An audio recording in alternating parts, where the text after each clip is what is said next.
with another round of poetry. Today, I'm reading poems about gratitude from the poetry app developed by the Poetry Foundation. So let's get started.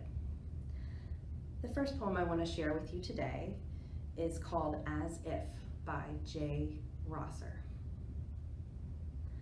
How do you explain why elephants appear to move their unwieldy hulks with greater dignity than most humans do in their finest moments, as if they had evolved beyond wanting anything but what they have? Why does the field begin to ripple before the wind arrives in whispers, as if there were a communication, as if the landscape were poorly dubbed and we weren't expected to notice? What butterfly does not dart away from us, as if it could sense our latent cruelties and yet return to check and double check? Has the night not gotten recently darker, as if to insinuate that we have squandered the light that was there? Have we made too much of our own? And did you notice afterward the dawn opening up with a tentative eagerness, as if there were something crucial to illume, as if we would wake up early just to see it? I imagine you reading this now with an expression of quiet trouble, itself troubled by currents of hope, as if you imagined me here with you, as if I might be able to see your expression and at least answer it with mine.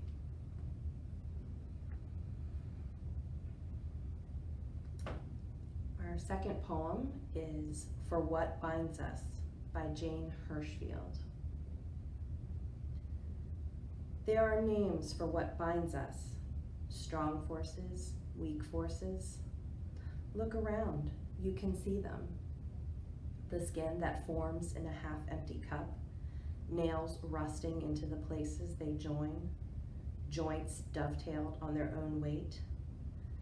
The way things stay so solidly wherever they've been set down, and gravity, scientists say, is weak. And see how the flesh grows back across a wound with a great vehemence, more strong than the simple, untested surface before. There's a name for it on horses when it comes back darker and raised: proud flesh, as all flesh is proud of its wounds, wears them as honors given out after battle, small triumphs pinned to the chest. And when two people have loved each other, see how it is like a scar between their bodies, stronger, darker, and proud. How the black cord makes of them a single fabric that nothing can tear or mend.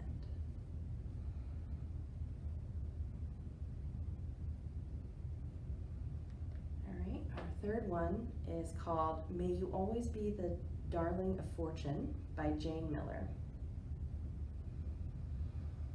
March 10th, and the snow flees like eloping brides into rain. The imperceptible change begins out of an old rage and glistens, chaste, with its new craving, spring. May your desire always overcome your need, your story that you have to tell, enchanting, mutable, may it fill the world. You believe a sunny view, flowers lunging from the sill, the quilt, the chair, all fill you and empty and fill. And hurry, because now as I tire of my studied abandon, counting the days, I'm sad. Yet I trust your absence in everything wholly evident, the rain in the white basin, and I, vigilant.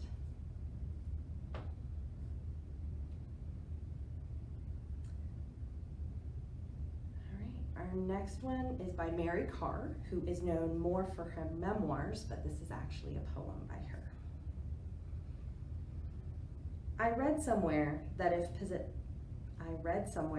pedestrians didn't break traffic laws to cross Times Square whenever and by whatever means possible, the whole city would stop.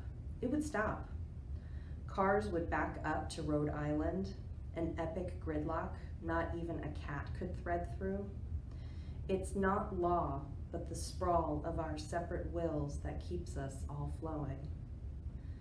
Today, I loved the unprecedented gall of the piano movers, shoving a roped-up baby grand up 9th Avenue before a thunderstorm. They were a grim and hefty pair, cynical as any day laborers. They knew what was coming, the instrument white lacquered, the sky bulging black as a bad water balloon, and in one pinprick instant it burst, a downpour like a fire hose.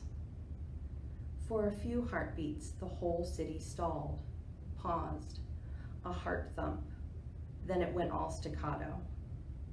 And it was my pleasure to witness a not insignificant miracle. In one instant, every black umbrella in Hell's Kitchen opened on cue, everyone still moving. It was a scene from an unwritten opera, the sails of some vast armada. And 4 old ladies interrupted their own slow progress to accompany the piano movers, each holding what might have once been lace parasols over the grunting men. I passed next the crowd of pastel ballerinas huddled under the corner awning in line for an open call, stork-limbed, ankles zigzagged with ribbons, a few passing a lit cigarette around. The city feeds on beauty, starves for it, breeds it.